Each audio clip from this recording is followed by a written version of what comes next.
Ah, live sur Facebook. Parfait. Merci Violetta. À bientôt. Bonjour à tous. Bienvenue à notre Facebook Live hebdomadaire. Donc, je me présente, Patrice Lortie, vice-président de l'Association professionnelle des conseillers en services financiers. Aujourd'hui, on a un invité concernant plus au niveau juridique, les possibilités de transférer nos blocs d'affaires de nos clientèles en épargne collective. Et puis, on a Maître Philippe Couture, qui est fondateur du cabinet CRG Légal. Maître Couture est dans le domaine de l'industrie des services financiers au niveau juridique depuis plus de 15 ans. Et il a concentrer sa pratique sur la conformité réglementaire, la gestion de risque, la gouvernance auprès des gestionnaires de portefeuille, des gestionnaires de fonds d'investissement et des courtiers en valeurs mobilières. Et Maître Couture, avant de fonder CRG, a occupé les postes de chef de conformité d'un courtier en valeurs mobilières canadien détenu par une banque d'investissement européenne, présente dans 80 pays.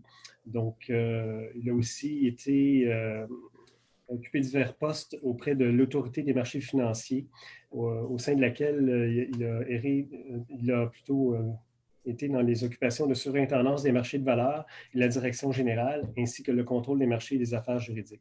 Donc là-dessus, Philippe, bienvenue à notre Facebook aujourd'hui. Merci de ta participation. Merci, Patrice. Alors, sans plus tarder, je vais débuter. J'ai préparé une série de questions-réponses à partir des questions qui nous ont fréquemment été posées par rapport au transfert de clientèle. La première question, c'est en quoi consiste le transfert en bloc de clientèle? Donc, il faut juste distinguer les concepts initialement. Quand on parle de transfert en bloc, on parle de transfert d'un groupe de comptes qui se fait sans l'autorisation écrite de chaque client. Donc, ça se fait au niveau de la firme et on parle finalement d'un transfert qui se fait à partir d'un avis écrit au client. Donc, la question qu'on se fait souvent poser, c'est existe-t-il un mécanisme de transfert en bloc prévu dans la réglementation? La réponse de ça, c'est oui, il y en existe un.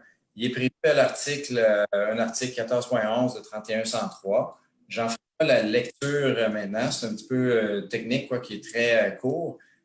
Mais ce qui est important de comprendre par rapport à cet article-là, c'est qu'il il est destiné en fait aux firmes. Donc, c'est au niveau de la société inscrite à qui on permet d'initier un transfert en bloc. Donc, faut faire attention à ce point-là. L'article qui reconnaît par là une chose qui est très importante, c'est que la réglementation reconnaît que la relation comme telle contractuelle se passe entre le client et la firme et non pas directement entre le client et le conseiller. Le conseiller est le représentant de la firme dans le contexte de la relation d'affaires. Donc, c'est ce que 14.11, en fait, que l'article de 3103 reconnaît comme tel quand on parle de la possibilité de faire un transfert en bloc. L'article 14.11 peut-il être utilisé par un conseiller qui quitte une firme pour une autre? Donc, règle générale, la réponse à ça, c'est malheureusement non. Je dirais règle générale, c'est très important de comprendre qu'il y a des exceptions. On peut négocier un arrangement contractuel différent. Je vous en reparlerai un petit peu plus tard. Je vais commencer par expliquer les principes généraux. Donc, règle générale, le transfert, comme je l'ai mentionné, l'article 14.11 auquel je référais de 3103, il permet l'utilisation du transfert en bloc, mais par la société inscrite, donc par la firme de courtage. C'est elle qui l'initie le processus. Sur le site de l'AMF, d'ailleurs, on prévoit, on mentionne ce que je vous indique ici, puis on prévoit des exemples dans lesquels l'article 14.11 peut être utilisé. Et entre autres, on réfère à deux exemples. La première où la firme cesse ses activités et vend tous ses comptes clients à une autre société inscrite. Donc, c'est le premier exemple qu'on indique. Et le deuxième, si la société inscrite, donc la firme de courtage, elle vend une succursale et à une autre société inscrite, puis ça comprend, par exemple, dans la vente, tous les comptes clients qui y sont rattachés. Quelle est donc la procédure usuelle? Puis encore une fois, je reviens un petit peu plus tard avec les exceptions contractuelles qu'on peut imaginer. Mais la procédure usuelle à suivre, transférer sa clientèle chez une autre firme, si on n'a pas d'arrangement contractuel qui vient encadrer ça, Alors, une fois inscrit avec la nouvelle firme, là, on doit s'adresser. Évidemment, ici, je prends pour acquis qu'on n'est pas dans un contexte où il y a une clause de non-sollicitation qui viendrait nous empêcher de le faire, là. Mais on doit s'adresser aux clients. Et les clients doivent, on appelle ça le repapering en bon français, mais on doit faire re-signer de la documentation aux clients par rapport à une nouvelle firme. C'est une nouvelle relation d'affaires qui débute avec cette nouvelle firme-là pour les clients. Et les clients peuvent transférer un à un une fois qu'on a toute la documentation et leur autorisation. Typiquement, après un délai qui varie d'une firme à l'autre et selon les ententes qui sont signées avec vos firmes, il y a un réassignement ou une réallocation des clients qui n'auront pas été transférés de la firme initiale chez d'autres représentants. Pourquoi ne permettons pas le transfert en bloc dans ces circonstances? Donc, comme je l'indiquais, l'article 14.11 réfère à une réalité qui est plus un concept juridique que réglementaire. Même c'est dans la relation contractuelle entre le client et la firme, en fait, que ça se passe. Et on ne permet pas, la réglementation ne permet pas de venir outrepasser cette relation contractuelle-là entre les deux entités, entre le client et la firme comme telle. Donc, seul le client, normalement, puis encore une fois, je reviens plus tard avec les exceptions, mais seul le client peut prendre la décision concernant le sort de son compte ouvert auprès de la firme de courtage initiale. Donc, ça, c'est la règle générale. Est-ce que ce sont des nouvelles règles maintenant? Il me semble que des représentants en épargne collective pouvaient faire des ventes en bloc dans le passé. Donc, ça, je reçois cette question-là de temps à autre. Effectivement, la situation a déjà permis aux représentants directement de faire ces transferts en bloc-là dans le passé, juste en se basant sur la réglementation qui prévalait à l'époque. C'était avant le nouveau régime d'inscription qui est entré en vigueur en 2009, alors que l'ensemble des activités du courtage en épargne collective tombait sous la loi sur la distribution des produits et services financiers. Depuis 2009, l'inscription est tombée dans une nouvelle réglementation, un nouveau régime qui est maintenant 3103. Et en faisant ce changement-là en 2009, la directive qui permettait de faire ces transferts-là a été retirée. Donc, c'est normal si vous avez le souvenir qu'à une certaine époque, c'était permis de procéder de cette façon-là. Ce fut le cas pendant quelques années.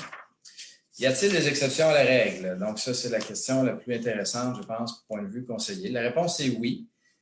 Il faut distinguer la première chose entre le lien contractuel avec un client. Ça, comme je l'ai indiqué, la réglementation vient le préciser, puis on confirme que le lien contractuel est entre le client et sa firme. Donc, il faut distinguer ça d'une part. D'autre part, du bloc d'affaires lui-même. Donc, le bloc d'affaires, ça, la réglementation, le législateur n'est pas venu clarifier à qui appartient, par exemple, un bloc d'affaires. Donc, c'est la liberté contractuelle entre les parties qui prévaut, à défaut d'avoir une règle qui est spécifique là-dessus. Et donc, il est possible d'analyser les ententes contractuelles au cas par cas pour voir finalement quelle est la situation dans chacune circonstance. Ce ne sera jamais d'une firme à l'autre les mêmes pratiques. J'ai vu plusieurs formes, en fait, de ces ententes-là dans le passé. Une chose est certaine, c'est qu'il est possible, avec les discussions qu'on a eues avec les régulateurs, puis même si ce n'est pas spécifiquement indiqué dans 14.11 de 3103, il est imaginable qu'un représentant puisse s'entendre avec une firme initialement, que la firme, si jamais le représentant quittait pour une raison ou une autre, allait initier, par exemple, le processus d'avis à la clientèle pour initier le transfert et informer les clients des circonstances du transfert et de leur droit de fermer le compte. Donc, dans des circonstances pareilles, ce serait imaginable, finalement, de prévoir un arrangement contractuel qui viendrait combler ce fait-là que l'article 14.11 s'applique uniquement, généralement, aux firmes. Toutefois, il faut s'assurer, tant du point de vue des firmes que du client, que cette entente-là, qui sera entre la firme et le représentant, ne vienne pas à l'encontre des engagements contractuels de la firme envers ce client-là. Donc, il faut s'assurer, par exemple, d'harmoniser ces réglementations, cette entente-là avec l'entente que le client signe lorsqu'il ouvre un compte, tant au niveau des volets contractuels, en fait, comment ça se termine si jamais le conseiller quitte, quelle information lui est remise, etc., que des volets qui sont davantage reliés à la protection des renseignements personnels. Donc, tout ce volet-là doit être encadré spécifiquement dans le contrat entre le client et la firme, de sorte à pouvoir permettre en toute cohérence un arrangement spécifique pour un transfert en bloc ultérieurement pour le représentant. Est-ce que les représentants qui quittent pour une nouvelle firme doivent divulguer les primes de transfert qu'ils reçoivent? C'est une question qu'on reçoit de temps à autre. La réponse, c'est non. Actuellement, il n'y a pas de règles spécifiques sur ce volet-là au Québec. Par contre, on voit, sans dire que c'est un courant comme tel qui devient populaire, on a vu des percées un petit peu au niveau de la transparence sur cette information-là ailleurs dans le monde, notamment aux États-Unis dans les dernières années, là où il y a certains régulateurs, dont FINRA, qui a décidé d'adopter des règles semblables. Est-ce que les mêmes règles s'appliquent maintenant à la vente d'un bloc d'affaires, par exemple, lors de la retraite d'un représentant? Sur ce volet-là, il y a plusieurs scénarios possibles, comme vous le savez, lors de la retraite d'un représentant. Donc, en fonction du scénario, je dois dire que la réponse, c'est pas nécessairement. Si on prend, par exemple, la situation d'un conseiller qui décide de transférer sa clientèle à un autre conseiller de la même firme, donc là, la relation contractuelle entre la firme et les clients se poursuit. Et là, on ne tombe pas typiquement dans ce qu'on appelle le transfert en bloc. Il y a des obligations qui sont encore plus claires qu'elles ne l'étaient dans 3103 aujourd'hui, avec la réforme qu'il y a eu en octobre 2019. Au niveau du nouveau représentant, de passer en revue les dossiers des comptes, revoir l'information client, s'assurer finalement que la convenance est respectée. Mais on n'est pas dans une circonstance de transfert en bloc. Par contre, si on imagine que le transfert se fait entre représentants de firmes différentes et on n'est pas dans une circonstance où les deux cas que l'AMF indique spécifiquement sur son site, où par exemple la firme est vendue ou encore c'est une succursale qui est vendue puis tous les dossiers doivent transférer d'une firme à l'autre. Mais alors, là, dans un cas comme ça, c'est sûr qu'on doit considérer est-ce qu'on se retrouve dans une situation de transfert en bloc ou pas? Quel est l'arrangement contractuel qui prévaut entre le représentant et la firme? Et à défaut, les règles usuelles s'appliqueront, c'est-à-dire qu'on devra transférer dans la nouvelle firme, s'inscrire avec la nouvelle firme et revoir, en fait, demander l'autorisation aux clients un par un, en fait, pour les transférer dans la nouvelle firme. Et il faut faire, je prends pour acquis dans une circonstance pareille, évidemment, que l'entente contractuelle ne prévoirait pas de clause de non-sollicitation. Donc, ça fait le tour des questions qui sont les plus souvent fréquemment posées. Je ne sais pas si, Patrice, si tu avais des questions additionnelles, disons. Je vais en fait partager avec toi ce que je retiens de ta présentation.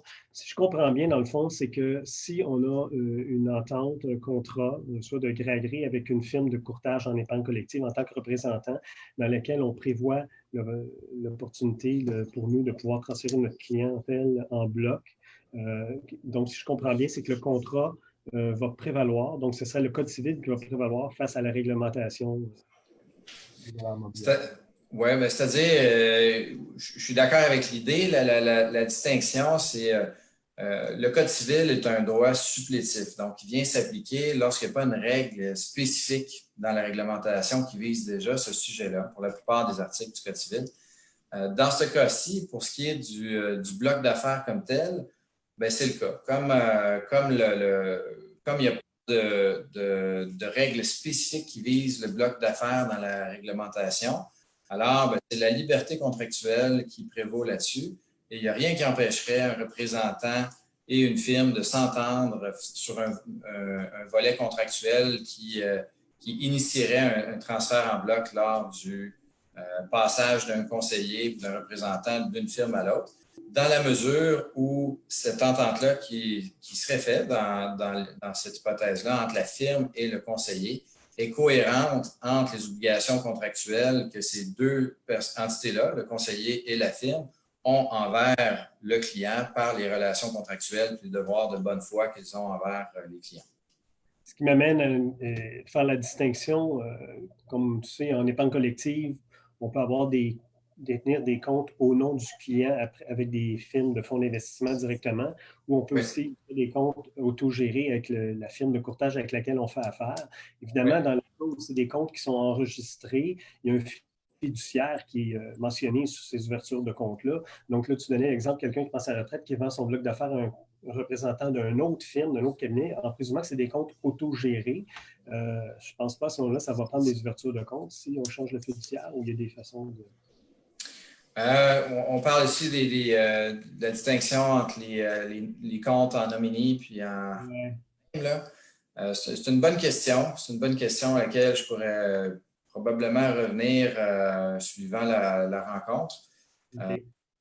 Je voudrais la prendre en délibéré, disons, celle-là, pour donner la bonne information. OK. Puis, tout comme aussi, si dans le cas où on pourrait faire un transfert en bloc de nos affaires, est-ce qu'il faut tout que les CVC des clients soient à jour, ou s'il y a des CVC qui ne sont pas à jour, à ce moment-là, ils pourraient exiger qu'il y ait une ouverture de compte qui soit faite avec l'autre firme. C'est sûr qu'au niveau de l'ouverture de compte, il y aura une mise à jour de tous les dossiers qui sera fait dans ce contexte-là.